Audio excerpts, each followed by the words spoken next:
ಎಲ್ರಿಗೂ ನಮಸ್ಕಾರ. ನೀವು ನೋಡ್ತಾ ಇದ್ದೀರಾ ಟಿವಿ ವಿಕ್ರಮ. ನಾನು ಮುಮ್ತಾಜ್ ಅಬ್ದುಲ್ ನೆಲ್ಲಡ್ಕ. ವೀಕ್ಷಕರೇ, ನಮ್ಮ ರಾಜ್ಯದಲ್ಲಿ ಪ್ರಿಯಾಂಕ್ ಖರ್ಗೆ ಅವರ RSS ಜಪದಿಂದ ಹಿಡಿದು ರಾಹುಲ್ ಅವರು ಕೆಲವು ಆಪರೇಷನ್ಗಳಾದಾಗ ಪಾಕಿಸ್ತಾನದ ಹೆಡೆಮುರಿಯನ್ನ ಕಟ್ಟಿದಾಗ ಭಾರತದ ಸೇನೆಯನ್ನೇ ಅನುಮಾನದಿಂದ ನೋಡೋವರೆಗೂ ಅವತ್ತಿನ ಗರೀಬಿ ಹಟಾವೋ ಕಾಂಗ್ರೆಸ್ ಇಂದ ಹಿಡಿದು ಇವತ್ತಿನ ಸಂವಿಧಾನ ಅಪಾಯದಲ್ಲಿದೆ, RSS ರಿಜಿಸ್ಟರ್ ಮಾಡ್ಕೊಳ್ಬೇಕು ಅನ್ನುವಂಥ ಕಾಂಗ್ರೆಸ್ ವರೆಗೆ ಏನು ಬದಲಾಗಿಲ್ಲ.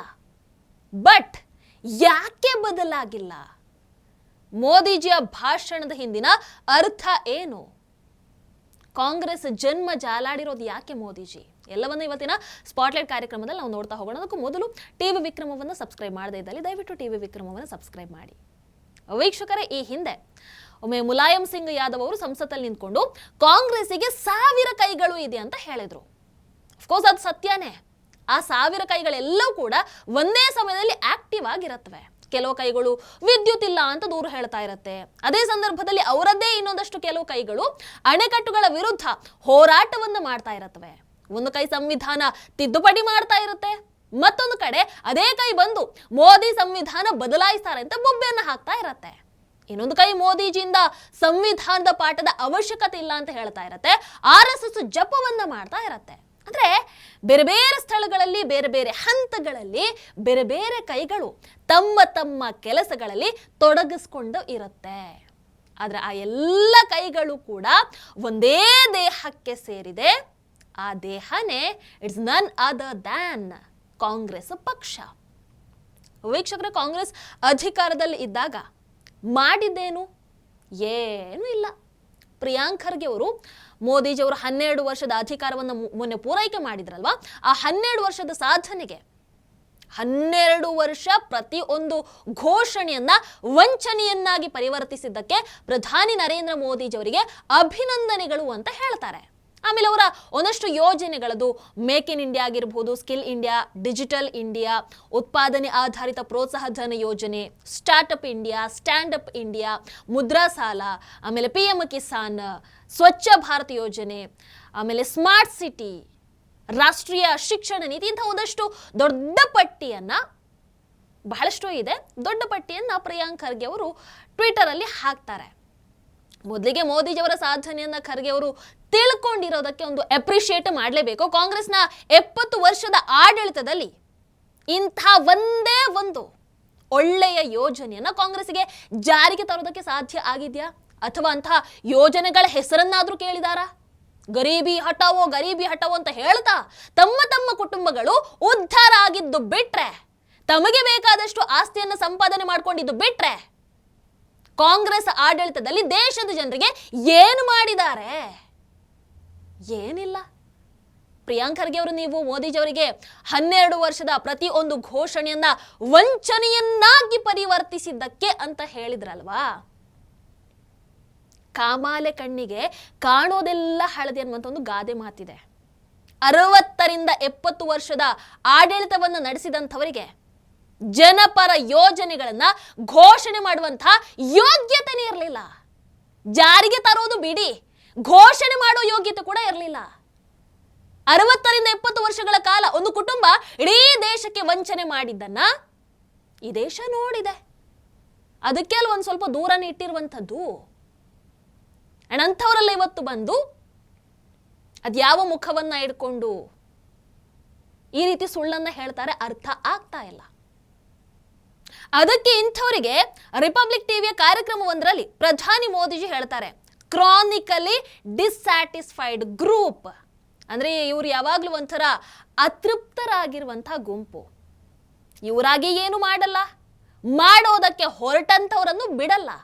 ಆಮೇಲೆ ಮತ್ತೆ ಅದೇ ಜನ ಬಂದು ಅಯ್ಯೋ ಇವ್ರುಗಳು ಏನು ಮಾಡ್ತಾ ಇಲ್ಲ ಅಂತ ಇವರೇ ಬೊಬ್ಬೆಯನ್ನು ಹಾಕ್ತಾರೆ. ಅಂಥದ್ದೇ ಒಂದು ಉದಾಹರಣೆಯನ್ನು ತಗೊಳ್ಳೋದಾದ್ರೆ ಸರ್ದಾರ್ ಸರೋವರ್ ಅಣೆಕಟ್ಟು.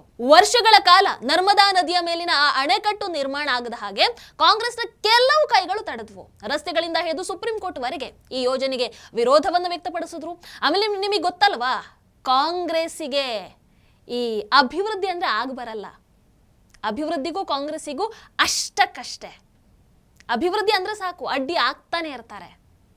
ನಮ್ಮ ಕರ್ನಾಟಕ ಅದಕ್ಕೆ ಬೆಸ್ಟ್ ಲೈವ್ ಎಕ್ಸಾಂಪಲ್ ನೋಡ್ತಾ ಇದ್ದೀವಿ. 3.5 ವರ್ಷ ಆಯ್ತಲ್ವಾ, ಇರ್ಲಿ. ದೀರ್ಘ ಹೋರಾಟದ ನಂತರ ಪ್ರಧಾನಿ ಮೋದಿಜಿ ಆ ಅಣೆಕಟ್ಟಿನ ಕಾಮಗಾರಿಯನ್ನು ಪೂರ್ಣಗೊಳಿಸ್ತಾರೆ. ಅದರ ಫಲವಾಗಿ ಗುಜರಾತ್ ಹಾಗೆ ಮಧ್ಯಪ್ರದೇಶದ ಅನೇಕ ಪ್ರದೇಶಗಳಿಗೆ ವಿದ್ಯುತ್, ಅದೇ ರೀತಿ ನೀರಿನ ಸೌಲಭ್ಯ ತಲುಪುತ್ತೆ.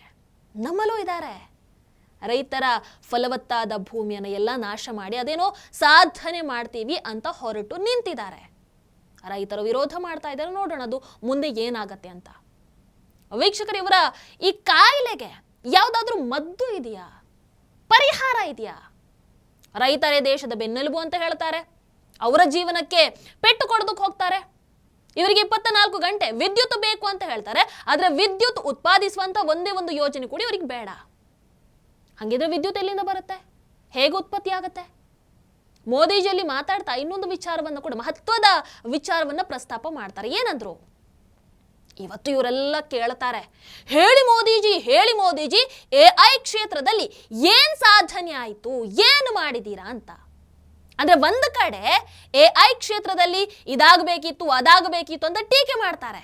ಬಟ್ ಮತ್ತೊಂದು ಕಡೆ ಡೇಟಾ ಸೆಂಟರ್ ಅನ್ನ ಯಾಕೆ ನಿರ್ಮಾಣ ಮಾಡ್ತಾ ಇದ್ದೀರಾ, ಸೆಮಿಕಂಡಕ್ಟರ್ ಘಟಕಗಳನ್ನ ಯಾಕೆ ಸ್ಥಾಪನೆ ಮಾಡ್ತಾ ಇದ್ದೀರಾ ಅಂತ ಅವರೇ ಪ್ರಶ್ನೆಯನ್ನು ಮಾಡ್ತಾರೆ. ವೀಕ್ಷಕರು, ನಿಮಗೆ ನೆನಪಿರಬಹುದು, ಇತ್ತೀಚೆಗೆ ಭಾರತದಲ್ಲಿ AI ಶೃಂಗಸಭೆ ನಡೆದಾಗ ಕಾಂಗ್ರೆಸ್ನ ಕೆಲವು ಕೈಗಳು ಭಾರತ AI ಕ್ಷೇತ್ರದಲ್ಲಿ ಹಿಂದೆ ಉಳಿದಿದೆ ಅಂತ ಆರೋಪವನ್ನು ಮಾಡಿದರು. ಅಟ್ ದ ಸೇಮ್ ಟೈಮ್ ಅದೇ ಕೈಗಳು ಭಾರತದಲ್ಲಿ ಡೇಟಾ ಸೆಂಟರ್ಗಳ ನಿರ್ಮಾಣವನ್ನು ವಿರೋಧ ಮಾಡ್ತವೆ.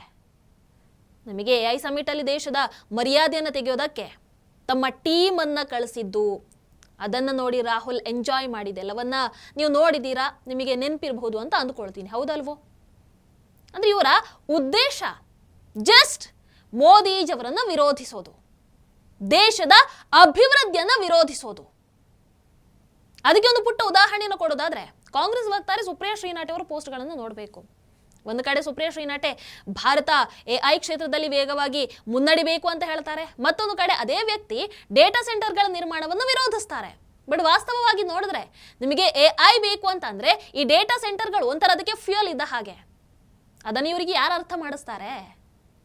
ಅದಕ್ಕೆ ಮೋದಿಜಿ ಇವರ ಮನೋಭಾವವನ್ನ ಕ್ರಾನಿಕಲ್ ಡಿಸ್ಸ್ಯಾಟಿಸ್ಫ್ಯಾಕ್ಷನ್ ಅಂತ ಕರೆದಿದ್ದು. ವೀಕ್ಷಕರು, ಇದೇ ರೀತಿಯಲ್ಲಿ ನೀವು ಯಾವುದೇ ಕ್ಷೇತ್ರದಲ್ಲಿ ಬೇಕಾದ್ರೂ ತಗೊಳ್ಳಿ, ಯಾವುದೇ ವಿಚಾರದಲ್ಲಿ ಬೇಕಾದ್ರೂ ಗಮನಿಸಿ, ಕಾಂಗ್ರೆಸ್ ಪಕ್ಷ ಆಮೇಲೆ ಅವರ ಇಡೀ ಎಕೋಸಿಸ್ಟಮ್, ಆ ಎಕೋಸಿಸ್ಟಮಿನ ಒಳಗಿನ 1000 ಕೈಗಳು ಇದೇ ರೀತಿಯಾದಂತಹ ವರ್ತನೆಯನ್ನು ತೋರಿಸ್ತಾ ಇರುತ್ತೆ. ಆಮೇಲೆ ದೇಶದಲ್ಲಿ ಎಲ್ಲೇ ಯಾವುದೇ ಮೂಲೆಯಲ್ಲಿ ಏನೇ ಆಗ್ಲಿ ಅದಕ್ಕೆ ಮೋದಿಜಿ ಕಾರಣ ಅಷ್ಟೇ. ಯಾಕೆ ಏನು ಅಂತ ಕೇಳಬಾರದು. ಈಗ ನಮ್ಮ ರಾಜ್ಯದಲ್ಲಿ ಅದಕ್ಕೂ ಒಂದು ಹೆಜ್ಜೆ ಮುಂದೆ ಹೋಗಿ ನೀವು ಏನೇ ಪ್ರಶ್ನೆ ಕೇಳಿ, ಏನೇ ಸಮಸ್ಯೆ ಹೇಳಿ, ಅದು ಮುಖ್ಯ ಅಲ್ಲ. ಕೊನೆಗೆ RSS ಬರಬೇಕು, ಅದು ಮುಖ್ಯ. ರಾಜ್ಯದ ಅಭಿವೃದ್ಧಿ ಅದು ಹಾಗಿರಲಿ. RSS ನೋಂದಣಿ ಯಾಕೆ ಮಾಡಿಸ್ಕೊಳ್ಳಿಲ್ಲ ಅದು ಮೊದಲು ಹೇಳಿ. ಇದೇ ತಾನೇ ನಮ್ಮ ರಾಜ್ಯದಲ್ಲಿ ನಡೀತಾ ಇರೋದು. ವೀಕ್ಷಕರು, ಇದೇ ಕಾಂಗ್ರೆಸ್ ಒಂದು ಕಡೆ ಕೇಳ್ತಾರೆ, ಭ್ರಷ್ಟಾಚಾರದ ವಿರುದ್ಧ ಯಾಕೆ ಕ್ರಮವನ್ನ ಕೈಗೊಳ್ಳೋದಿಲ್ಲ ಅಂತ. ಕ್ರಮವನ್ನ ಕೈಗೊಂಡ್ರೆ, ಭ್ರಷ್ಟರ ವಿರುದ್ಧ ಕ್ರಮವನ್ನ ಕೈಗೊಂಡ್ರೆ ಆಯ್ತಲ್ಲ, ಎಲ್ಲ ಮೋದಿ ಕೈಯಲ್ಲಿ ಇನ್ನೇನಿದೆ, ಅವ್ರು ಹೇಳಿದ ಹಾಗೆ ಎಲ್ಲರೂ ಕುಣಿತಾರೆ. ಸರ್ಕಾರ ರಾಜಕೀಯ ದ್ವೇಷದಿಂದಾನೇ ವಿರೋಧ ಪಕ್ಷಗಳ ವಿರುದ್ಧ ಕ್ರಮವನ್ನ ಕೈಗೊಳ್ತಾ ಇದೆ ಅಂತ ಅದನ್ನು ಅವರೇ ಹೇಳ್ತಾರೆ. ಅಂದ್ರೆ ಪ್ರಶ್ನೆ ಏನು ಅವರದ್ದೇ, ಉತ್ತರನೂ ಅವರದ್ದೇ. ಒಂದು ಕಡೆ ಸೇನೆಯ ಆಧುನೀಕರಣದ ಬಗ್ಗೆ ಮಾತಾಡ್ತಾರೆ, ಬಟ್ ಮತ್ತೊಂದು ಕಡೆ ರಕ್ಷಣಾ ಒಪ್ಪಂದಗಳ ಬಗ್ಗೆ ಅನುಮಾನವನ್ನು ವ್ಯಕ್ತಪಡಿಸ್ತಾರೆ, ಪ್ರಶ್ನೆಗಳನ್ನು ಎತ್ತುತ್ತಾರೆ. ಒಂದು ಕಡೆ ಅವರೇ ಪ್ರಜಾಪ್ರಭುತ್ವ ಅಪಾಯದಲ್ಲಿ ಇದೆ ಅಂತ ಬೊಬ್ಬೆಯನ್ನು ಹೊಡಿತಾರೆ, ಮತ್ತೊಂದು ಕಡೆ ಚುನಾವಣಾ ಆಯೋಗದ ವಿಶ್ವಾಸಾರ್ಹತೆಯ ಮೇಲೆ ಪ್ರಶ್ನೆಯನ್ನು ಎತ್ತುತ್ತಾರೆ, ಚುನಾವಣಾ ಆಯುಕ್ತರಿಗೆ ಬೆದರಿಕೆಯನ್ನು ಹಾಕ್ತಾರೆ, ಸುಪ್ರೀಂ ಕೋರ್ಟ್ ಬಗ್ಗೆ ಅನುಮಾನವನ್ನು ವ್ಯಕ್ತಪಡಿಸ್ತಾರೆ, ರಾಷ್ಟ್ರಪತಿಗಳಿಗೂ ಅವಮಾನವನ್ನು ಮಾಡ್ತಾರೆ, ಪ್ರಧಾನಿಗಳಿಗೂ ಅವಮಾನವನ್ನು ಮಾಡ್ತಾರೆ. ಒಂದು ಕಡೆ ಜಾತ್ಯತೀತತೆಯ ಬಗ್ಗೆ ಭಾಷಣವನ್ನು ಬಿಗಿತಾರೆ, ಮತ್ತೊಂದು ಕಡೆ ಮುಸ್ಲಿಂ ಲೀಗ್ ಜೊತೆಗಿನ ಮೈತ್ರಿಯನ್ನ ಸಮರ್ಥನೆ ಮಾಡ್ಕೊಳ್ತಾರೆ. ಮುಸ್ಲಿಂ ಓಲೈಕೆ ರಾಜಕಾರಣವನ್ನ ನಿರಂತರವಾಗಿ ಮಾಡ್ಕೊಂಡು ಬರ್ತಾರೆ. ಸಿದ್ದರಾಮಯ್ಯನವರಂತೂ ಮೊನ್ನೆ ಯಾವುದೇ ಕಾರಣಕ್ಕೂ ದೇಶವನ್ನ ಹಿಂದೂ ರಾಷ್ಟ್ರ ಮಾಡೋದಕ್ಕೆ ಬಿಡಬಾರ್ದು ಅನ್ನುವಂತ ಹೇಳಿಕೆಯನ್ನು ಕೊಡ್ತಾರೆ. ಮತ್ತೊಂದು ಕಡೆ ಭಯೋತ್ಪಾದಕರನ್ನು ಇವರೆಲ್ಲ ಬ್ರದರ್ಸ್ ಅಂತ ಹೇಳ್ಕೊಂಡು ಓಡಾಡ್ತಾರೆ. ಒಂದು ಕಡೆ ಮಹಿಳಾ ಸಬಲೀಕರಣದ ಬಗ್ಗೆ ಮಾತಾಡ್ತಾರೆ, ಮತ್ತೊಂದು ಕಡೆ ಮಹಿಳಾ ಮೀಸಲಾತಿ ಮಸೂದೆಗೆ ವಿರೋಧವನ್ನು ವ್ಯಕ್ತಪಡಿಸ್ತಾರೆ. ವೀಕ್ಷಕರು, ಇಂತಹ 10 ಉದಾಹರಣೆಗಳನ್ನು ನಾವು ನೋಡಬಹುದು. ಇವೆಲ್ಲವೂ ಕೂಡ ಕಾಂಗ್ರೆಸ್ ಪಕ್ಷಕ್ಕೆ, ಅದೇ ರೀತಿ ಅವರ ಎಕೋಸಿಸ್ಟಮಿಗೆ ಯಾವುದೇ ವಿಚಾರ ಆಗಲಿ ತಮ್ಮದು ಅಲ್ಲದೆ ಇರೋದ್ರಲ್ಲಿ ಅಲ್ಲಿ ನಿಮಗೆ ದ್ವಂದ್ವ ನಿಲುವು ಕಾಣದೇ ಇರೋದಿಲ್ಲ. ತಮ್ಮದು ಅಂತ ಬಂದಾಗ ಎಲ್ಲ ಕರೆಕ್ಟು. ಬೇರೆ ವಿಚಾರದಲ್ಲಿ ಒಂದು ಕಡೆ ಸರಿ ಅಂತ ಹೇಳ್ತಾರೆ, ಇನ್ನೊಂದು ಕಡೆ ತಪ್ಪು ಅಂತ ಹೇಳ್ತಾರೆ. ಬಹುಶಃ ಅದಕ್ಕೆ ಅಂತ ಅನಿಸತ್ತೆ ಜನ ಒಂದೊಂದೇ ರಾಜ್ಯದಲ್ಲಿ ಇದೇ ಲಾಸ್ಟ್ ವಾರ್ನಿಂಗ್, ಇನ್ನೂ ನಿಮ್ಮ ಅವಶ್ಯಕತೆ ನಮಗೆ ಇಲ್ಲ, ನಿಮ್ಮ ಆಡಳಿತ ನಮಗೆ ಬೇಡ ಅಂತ ಹೇಳಿ ಅವರನ್ನು ಹೊರಗೆ ಕಳಿಸ್ತಾ ಇರುವಂಥದ್ದು. ನಿಮ್ಮ ಆಡಳಿತವನ್ನು ನೋಡಿ ಬೇಸತ್ತು. ವೀಕ್ಷಕರೇನು ಮೋದಿಜಿ ಇವತ್ತು ನಾವೇ ಸಂವಿಧಾನವನ್ನು ಕಾಪಾಡೋರು, ನಾವು ಇರೋದೇ ಸಂವಿಧಾನವನ್ನು ಕಾಪಾಡೋದಕ್ಕೆ ಅನ್ನೋ ಥರ ಆಡ್ತಾ ಇದ್ದಾರಲ್ವಾ, ಅಂಥವರಿಗೆ ಒಂದು ಸರಿಯಾದ ಪ್ರಶ್ನೆಯನ್ನ ಇಟ್ಟಿದ್ದಾರೆ ಅಂತ ಹೇಳ್ಬೋದು. ಅವ್ರು ಹೇಳ್ತಾರೆ, ಇವತ್ತು ಕೆಲವರು ಕೈಯಲ್ಲಿ ಸಂವಿಧಾನವನ್ನ ಹಿಡ್ಕೊಂಡು ಸುತ್ತಾಡ್ತಾರೆ, ಆದ್ರೆ ಇವರು ಸರ್ಕಾರದಲ್ಲಿದ್ದಾಗ ನಕ್ಸಲ್ ಪೀಡಿತ ಪ್ರದೇಶಗಳಲ್ಲಿ ಸಂವಿಧಾನದ ಹೆಸರನ್ನ ಉಚ್ಚರಿಸಿದ್ರು ಕೂಡ ಗುಂಡಿಕ್ಕಿ ಕೊಲ್ಲುವಂತಹ ಪರಿಸ್ಥಿತಿ ಇತ್ತು. ಬಟ್ ಆಗ ಇವರು ಮೌನವಾಗಿದ್ರು. ಅವರ ಕೈಯಲ್ಲಿ ಸಂವಿಧಾನ ಕಾಣ್ತಾ ಇದೆ, ಆದ್ರೆ ಆ ಸಮಯದಲ್ಲಿ ಸಂವಿಧಾನದ ರಕ್ಷಣೆಯ ಪ್ರಶ್ನೆ ಅಂತ ಬಂದಾಗ ಅದವರ ಕೈಯಲ್ಲಿ ಕಾಣಿಸ್ಲಿಲ್ಲ. ಮೋದಿಜಿ ಟೀಕೆ ಮಾಡ್ತಾರೆ, ಕರೆಕ್ಟ್ ತಾನೆ? ಇಂತಹ ದ್ವಂದ್ವ ನಿಲುವು ಕಾಂಗ್ರೆಸ್ ಅಲ್ಲೇ ನೋಡೋದಕ್ಕೆ ಸಿಗೋದು. ವೀಕ್ಷಕರ, ಮೋದಿಜಿ ಇವತ್ತು ಭಾರತವನ್ನ ನಕ್ಸಲ್ ಮುಕ್ತ ಭಾರತ ಮಾಡಿರೋದ್ರ ಬಗ್ಗೆ ಇವರಿಗೆಲ್ಲ ಮಾತಾಡುವಂತಹ ದಮ್ಮು ತಾಕತ್ ಇದೆಯಾ? ಇಲ್ಲ. ಕಾಂಗ್ರೆಸ್ ಪಕ್ಷ ಅಧಿಕಾರದಲ್ಲಿದ್ದಾಗ ಮೋಸ್ಟ್ ಆಫ್ ದ ಟೈಮ್ ಅವ್ರು ನಕ್ಸಲರ ವಿರುದ್ಧ ಮೃದು ಧೋರಣೆಯನ್ನು ತಾಳಿದ್ರು. ಅದರ ಪರಿಣಾಮವಾಗಿ ನಕ್ಸಲರು ಕ್ರಮೇಣ ಇನ್ನಷ್ಟು ಬಲಿಷ್ಠರಾಗ್ತಾ ಹೋದ್ರು. 2010ರಲ್ಲಿ ಕಾಂಗ್ರೆಸ್ ಸರ್ಕಾರದ ಗೃಹ ಸಚಿವರಾಗಿದ್ದಂಥ ಪಿ ಚಿದಂಬರಂ ಅವರು ನಕ್ಸಲರು ಶಸ್ತ್ರಾಸ್ತ್ರಗಳನ್ನೇನು ತ್ಯಜಿಸಬೇಕು ಅಂತ ಇಲ್ಲ, ಮೊದಲು ನಮ್ಮ ಜೊತೆಗೆ ಬಂದು ಮಾತುಕತೆಯನ್ನು ನಡೆಸಲಿ ಅಂತ ಹೇಳಿಕೆಯನ್ನು ಕೊಟ್ಟಿದ್ರು. ಅಂದ್ರೆ ಇದು ಒಂಥರ ಇಂಡೈರೆಕ್ಟ್ ಆಗಿ ಕಾಂಗ್ರೆಸ್ ಪಕ್ಷ ನಕ್ಸಲರಿಗೆ ಬೆಳೆಯೋದಕ್ಕೆ, ಅವರು ಬಲಗೊಳ್ಳೋದಕ್ಕೆ ಅವಕಾಶವನ್ನು ಕೊಟ್ಟಿದ್ದು. ಇನ್ನು ನಕ್ಸಲರು ಸಂವಿಧಾನವನ್ನ ಸುಟ್ಟು ಹಾಕಿ ಬಂದೂಕಿನ ಬಲದ ಮೂಲಕ ಅಧಿಕಾರವನ್ನ ಪಡೆಯುವಂತಹ ಸಿದ್ಧಾಂತದಲ್ಲಿ ನಂಬಿಕೆಯನ್ನ ಇಟ್ಟಿದ್ದಂಥವ್ರು. ಆದರೂ ಕಾಂಗ್ರೆಸ್ ಪಕ್ಷ ಅಂತವರಿಗೆ ಸಹಾಯ ಮಾಡುವ ಮೂಲಕ ತನ್ನನ್ನ ತಾನು ಏನು ಪ್ರಜಾಪ್ರಭುತ್ವ, ಸಂವಿಧಾನದ ಅತಿ ದೊಡ್ಡ ರಕ್ಷಕ ಅಂತ ಬಿಂಬಿಸ್ಕೊಳ್ತಾ ಇತ್ತು. ಎಂತಹ ವಿಪರ್ಯಾಸ ನೋಡಿ. ಕಾಂಗ್ರೆಸ್ ಪಕ್ಷ ವರ್ಷಗಳ ಕಾಲ ಇದೇ ರೀತಿಯಾದಂತಹ ರಾಜಕೀಯವನ್ನ ಮಾಡಿಕೊಂಡು ಬಂದಿರುವಂಥದ್ದು. ಈಗ ಅಧಿಕಾರದಿಂದ ಹೊರಗೆ ಇದ್ರೂ ಕೂಡ ಅದೇ ರಾಜಕೀಯ ಶೈಲಿಯನ್ನು ಮುಂದುವರಿಸ್ತಾ ಇದ್ದಾರೆ. ಅಧಿಕಾರ ಇಲ್ಲದಂತಹ ಹತಾಶೆ, ಮತ್ತೊಂದು ಕಡೆ ಇರುವಂತಹ ಅಧಿಕಾರವನ್ನು ಉಳಿಸ್ಕೊಳ್ಳುವಂತಹ ನಾಟಕ, ವೋಟ್ ಬ್ಯಾಂಕ್ ಮೆಚ್ಚಿಸುವಂತಹ ಪ್ರಯತ್ನ. ಅದಕ್ಕೆ ದಿನ ಬೆಳಗಾದ್ರೆ RSS, ಹಿಂದುತ್ವ, ಸಂವಿಧಾನ, ಗೋಡ್ಸೆ, ಮೋದಿಜಿ ಇಂತಹ ಒಂದಷ್ಟು ವಿಚಾರಗಳು ಬರ್ತಾ ಇರುತ್ತೆ. ಅದನ್ನ ಇಟ್ಕೊಂಡು ಓಡಾಡ್ತಾ ಇದ್ದಾರೆ. ವೀಕ್ಷಕರ, ಒಂದು ಕಡೆ ಅಭಿವೃದ್ಧಿ ಬೇಕು ಅಂತ ಹೇಳೋದು ಇದೇ ಕಾಂಗ್ರೆಸ್, ಮತ್ತೊಂದು ಕಡೆ ಅಭಿವೃದ್ಧಿಯ ಪ್ರತಿಯೊಂದು ಯೋಜನೆಗೆ ಅಡ್ಡಗಾಲು ಹಾಕುವಂಥದ್ದು ಇದೇ ಕಾಂಗ್ರೆಸ್. ಒಂದು ಕಡೆ ಪ್ರಜಾಪ್ರಭುತ್ವದ ಬಗ್ಗೆ ಮಾತನಾಡುವಂಥದ್ದು ಇದೇ ಕಾಂಗ್ರೆಸ್, ಮತ್ತೊಂದು ಕಡೆ ಪ್ರಜಾಪ್ರಭುತ್ವ ಸಂಸ್ಥೆಗಳ ಮೇಲೆ ಅನುಮಾನಿಸೋದು ಕೂಡ ಇದೇ ಕಾಂಗ್ರೆಸ್. ಒಂದು ಕಡೆ ದೇಶ ಮುಂದೆ ಹೋಗಬೇಕು ಅಂತ ಹೇಳೋದು ಇದೇ ಕಾಂಗ್ರೆಸ್, ಮತ್ತೊಂದು ಕಡೆ ದೇಶ ಮುಂದೆ ಹೋಗುವಂತಹ ಪ್ರತಿಯೊಂದು ಹೆಜ್ಜೆಯನ್ನು ಕೂಡ ವಿರೋಧಿಸೋದು ಇದೇ ಕಾಂಗ್ರೆಸ್. ಇದುವೇ ಕಾಂಗ್ರೆಸ್ಸಿನ ಸಾವಿರ ಕೈಗಳ ರಾಜಕೀಯ. ಇದು ಮೋದಿಜಿಯವರ ಆರೋಪ. ಅಂದ್ರೆ ಮೋದಿಜಿಯವರು ಒಂಥರ ನಮ್ಮ ಕರ್ನಾಟಕದಿಂದ ಪ್ರಿಯಾಂಕ್ ಖರ್ಗೆ ಅವರಿಂದ ಹಿಡಿದು ರಾಹುಲ್ ಅವರಿಂದ ಹಿಡಿದು ಒಂಥರ ತಮ್ಮ ಭಾಷಣದ ಮೂಲಕ ಇಡೀ ಕಾಂಗ್ರೆಸ್ಸಿನ ಜನ್ಮ ಜಾಲಾಡಿದ್ದಾರೆ ಅಂತ ಅಂದ್ರೆ ಖಂಡಿತವಾಗ್ಲೂ ತಪ್ಪಾಗಲ್ಲ. ಜನ ಬಹಳಷ್ಟು ರಾಜ್ಯಗಳಲ್ಲಿ ಈಗಾಗಲೇ ಕಾಂಗ್ರೆಸ್ಗೆ ಲಾಸ್ಟ್ ವಾರ್ನಿಂಗ್ ಅನ್ನ ಕೊಟ್ಟಿದೆ. ಆದರೂ ಕಾಂಗ್ರೆಸ್ ಅದೇ ಒಂದು ಪ್ಯಾಟರ್ನ್ ಅನ್ನ ಫಾಲೋ ಮಾಡ್ತಾ ಇರುವಂಥದ್ದು ನಿಜಕ್ಕೂ ಕೂಡ ಆಶ್ಚರ್ಯದ ವಿಚಾರ. ಇಲ್ಲಿ ಮೋದಿಜಿ ಅವರು ಹೇಳಿದ್ದು ಸತ್ಯನ ಅಥವಾ ಇದು ಕೇವಲ ರಾಜಕೀಯ ಟೇಕನೆ? ಇದರ ಬಗ್ಗೆ ನಿಮ್ಮ ಅಭಿಪ್ರಾಯವನ್ನು ಕಮೆಂಟ್ ಮಾಡಿ ತಿಳಿಸಿ. ನಮಸ್ಕಾರ. ಟಿವಿ ವಿಕ್ರಮ, ದೇಶ ನಿಮ್ಮ ಕೈಯಲ್ಲಿ. ಈ ಕಾರ್ಯಕ್ರಮ ನಿಮಗೆ ಇಷ್ಟ ಆಗಿದ್ದಲ್ಲಿ ಲೈಕ್, ಶೇರ್ ಹಾಗೂ ಕಮೆಂಟ್ ಮಾಡಿ. ಟಿವಿ ವಿಕ್ರಮದ ಕಾರ್ಯಕ್ರಮಗಳನ್ನು ನಿರಂತರವಾಗಿ ವೀಕ್ಷಿಸಲು ಸಬ್ಸ್ಕ್ರೈಬ್ ಮಾಡಿ, ಬೆಲ್ ಐಕನ್ ಒತ್ತಿ.